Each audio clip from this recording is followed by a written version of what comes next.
to be at ECU. And it's so wonderful to be back in North Carolina. Thank you all. It is so good to see you. And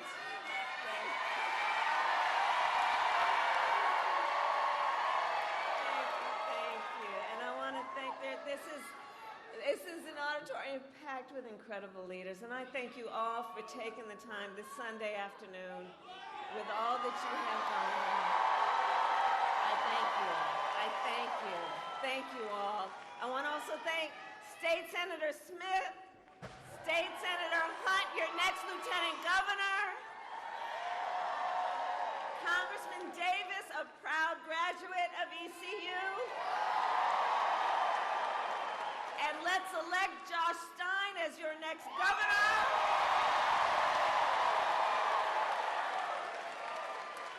And he and Governor Cooper are not here today because they've been working around the clock dealing with the hurricane recovery efforts.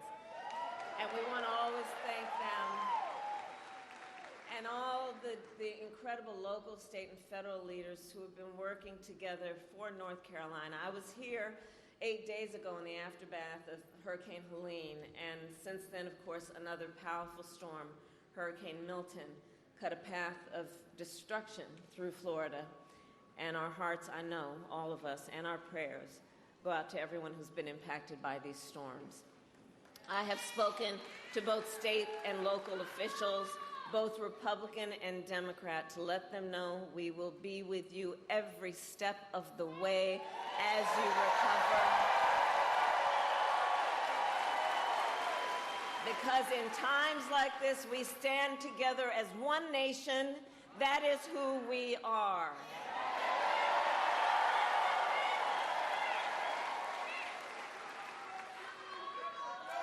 So, North Carolina,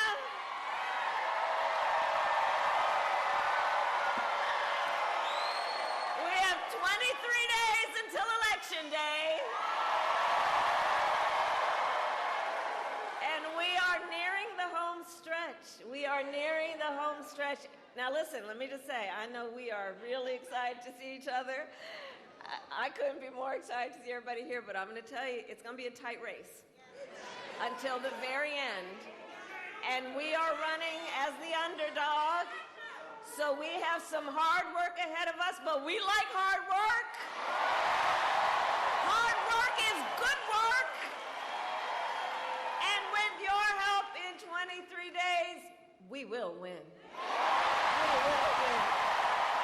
We will win. Yes, we will. We will win. So what we know,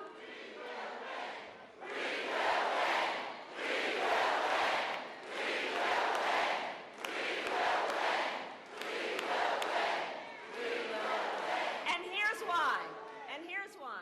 One of the reasons is that we all know, and we are gathered here together, because we know this election really is about two very different visions for our nation.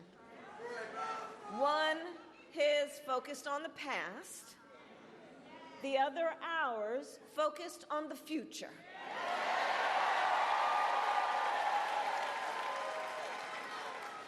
Ours is a campaign focused on issues that matter, for example, to working families across America, like bringing down the cost of living, investing in small businesses and entrepreneurs. How many small business owners do we have here?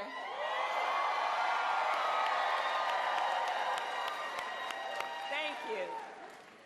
We are focused on protecting reproductive freedom.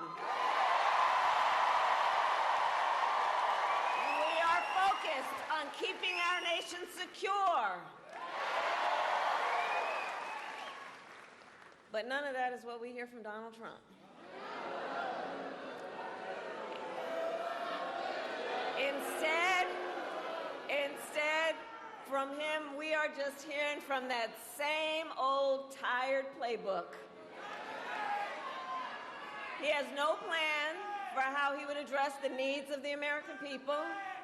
He is only focused on himself. And here's the thing, North Carolina, and he's not being transparent with the voters. He's not being transparent. So check this out.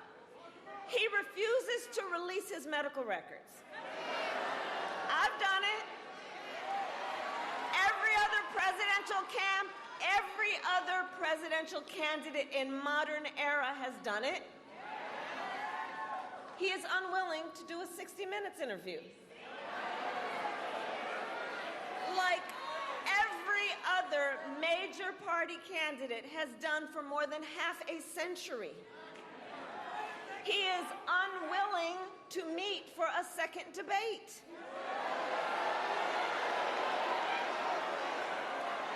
And here's the thing, it makes you wonder, why does his staff want him to hide away? One must question, are they afraid that people will see that he is too weak and unstable to lead America? Is that what's going on? So folks, for these reasons and so many more, it is time to turn the page.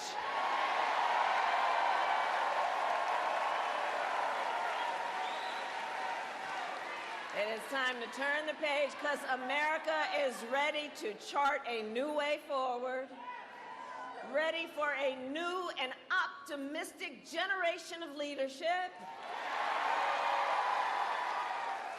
which is why Democrats, Independents, and Republicans are supporting our campaign. Because they and we know we need a president who works for all the American people.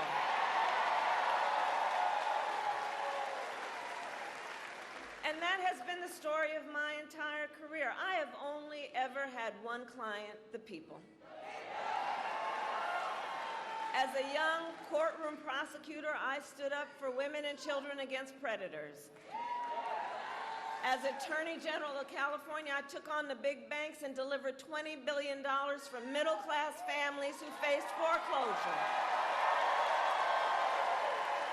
I stood up for veterans and students being scammed by the big for-profit colleges.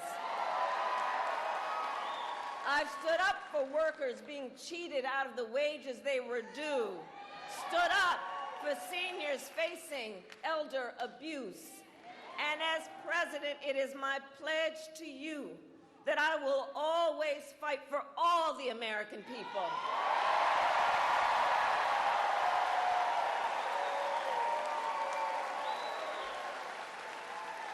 And together, we will build a brighter future for our nation. And that future includes building what I call an opportunity economy, where everyone can compete and have a real chance to succeed. Under my economic plan, we will bring down the cost of housing and help first-time home buyers with a $25,000 down payment assistance.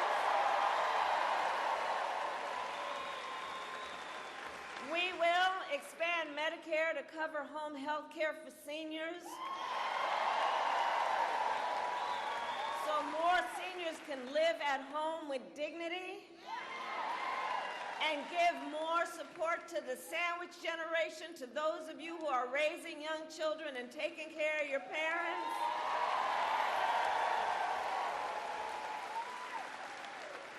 And look, I just have to say something about home health care and the need that I know so many people have for help. Look, so when my mother was sick, after she had been diagnosed with cancer, I took care of her. And for those of you who have taken care of somebody who needs that kind of help, it's about trying to cook something that they have a taste for and want to eat. It's about trying to find something that they can wear that is not irritating their skin and is soft enough.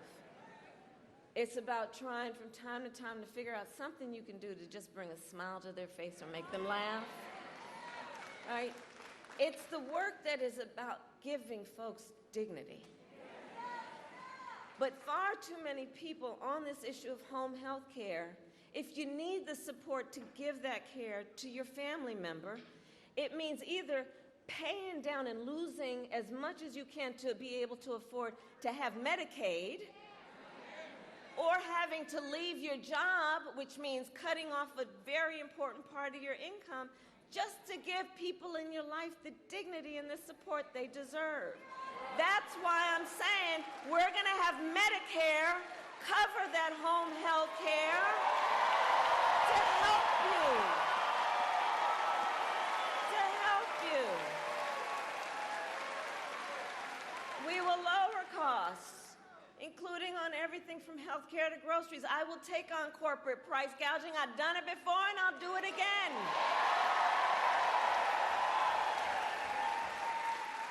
I will give a middle-class tax cut to 100 million Americans, including $6,000 during the first year of your child's life, knowing that the vast majority of parents have a natural desire to parent their children well, but not always the resources to be able to do it.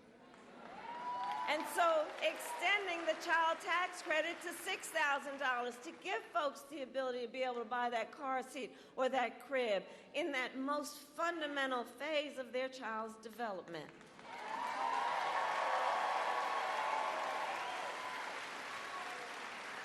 So all this to say, I will always put the middle class and working people first.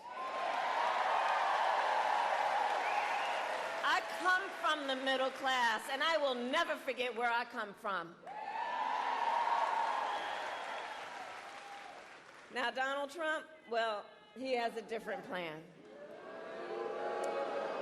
Just Google Project 2025. It is a detailed and dangerous blueprint for what he will do if he is elected president.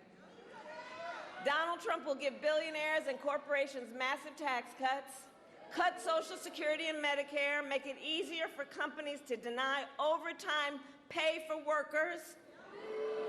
He would get rid of that $35 cap on insulin for seniors. He would impose what I call a Trump sales tax, a 20% tax on everyday basic necessities, which will cost the average American family $4,000 more a year. And on top of all of this, Donald Trump intends to end the Affordable Care Act. And he has no plan to replace it. Did you see the debate? He has concepts of a plan.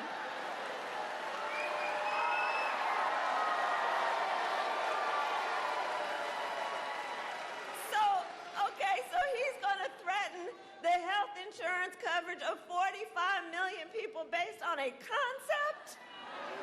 Come on. And take us back to when insurance companies had the power to deny people with pre-existing conditions. You know where I'm going. Well, we are not going back. No, we're not. No, we're not. No, we're not. We're not going back. We're not going back. We're not going back. Because we will move forward. Ours is a fight for the future, and it is a fight for freedom. Like the fundamental freedom of a woman to be able to make decisions about her own body and not have her government telling her what to do. Because we know Donald Trump hand-selected 3 members of the United States Supreme Court with the intention they would undo the protections of Roe v. Wade, and they did as he intended. And now, more than 1 in 3 women in America lives in a state with a Trump abortion ban, including right here in North Carolina. Many of these bans have no exceptions, even for rape and incest, which is immoral to tell a survivor of a violation to their body that they have no right to make a decision about what happens to their body next. That's immoral. agree. Let us agree. One does not have to abandon their faith or deeply held beliefs to agree. It shouldn't be the government telling her what to do, not the government. If she chooses, she will talk with her priest, her pastor, her rabbi, her imam, but not the government telling her what to do. And when Congress passes a bill to restore reproductive freedom, as President of the United States, I will proudly sign it into law. Proudly. And North Carolina, across our nation, I'm telling you, I'm traveling, we are witnessing a full-on assault on other hard-fought, hard-won fundamental freedoms and rights, like the freedom to vote, the freedom to be safe from gun violence,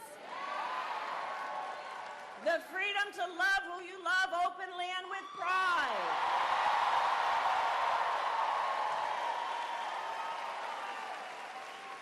So much is on the line in this election, and this is not 2016 or 2020.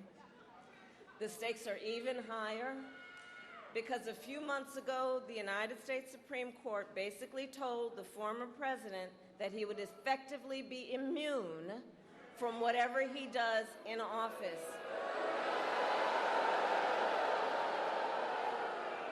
But let's think about that. You know, y'all have heard me say, I do believe Donald Trump is an unserious man.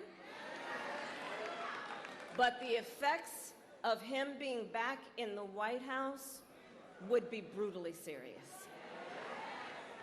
Just imagine Donald Trump with no guardrails. He who has vowed, if reelected, he would be a dictator on day one. That he would weaponize the Department of Justice against his political enemies. He has called for the, quote, termination. Wait, hold on, because here's the thing. Let's let the courts handle that, and let's handle November. We'll handle November. How about that? Because listen, here's why, this is what we know. Anybody who wants to be president of the United States, who has called for the, quote, termination of the Constitution of the United States, should never again have the ability to stand behind the seal of the President of the United States. Never again. Never again.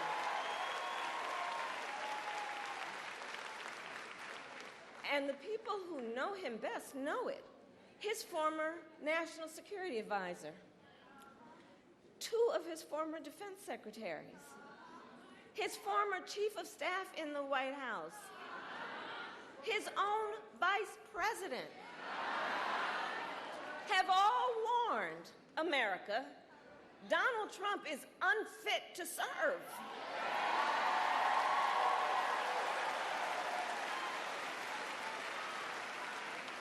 Or just listen most recently to what we heard General Milley said. General Milley, former chairman of the Joint Chiefs under Donald Trump, it was just reported, he said, quote, "No one has ever been as dangerous to this country," in referring to Donald Trump. Think about that. Think about that. And we can already see the harm he's up to as a candidate. Most recently, spreading disinformation in the wake of natural disasters. Blocking real solutions that would stop drug cartels from crossing the border when he tried to kill and did that border security deal. Because you see, Donald Trump cares more about scaring people, creating fear, running on a problem, instead of what real leaders do, which is to participate in fixing problems.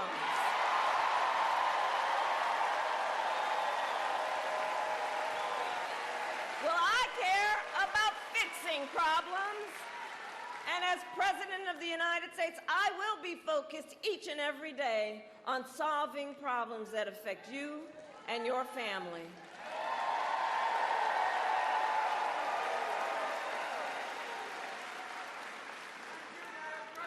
So North Carolina, it all comes down to this.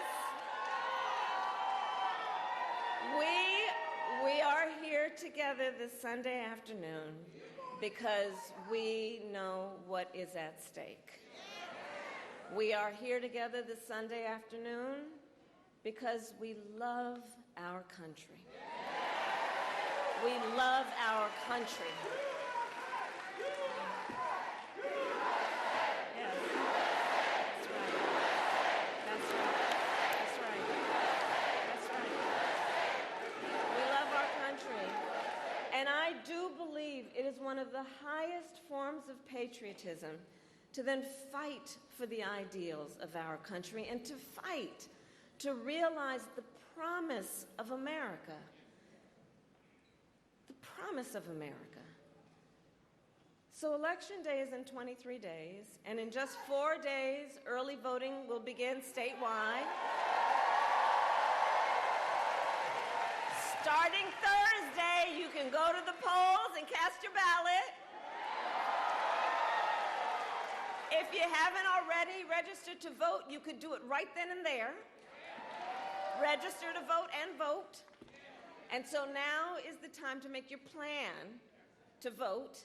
And if you've not received your ballot in the mail, look for it, because if you have, I would like you to fill it out right away. Please don't wait. Because to my friends, I say, look, the election is here. The election is here. And remember always that your vote is your voice, and your voice is your power. Is your power. And so, North Carolina, today I then ask you, are you ready to make your voices heard? Do we believe in freedom? Do we believe in opportunity? Do we believe in the promise of America? And are we ready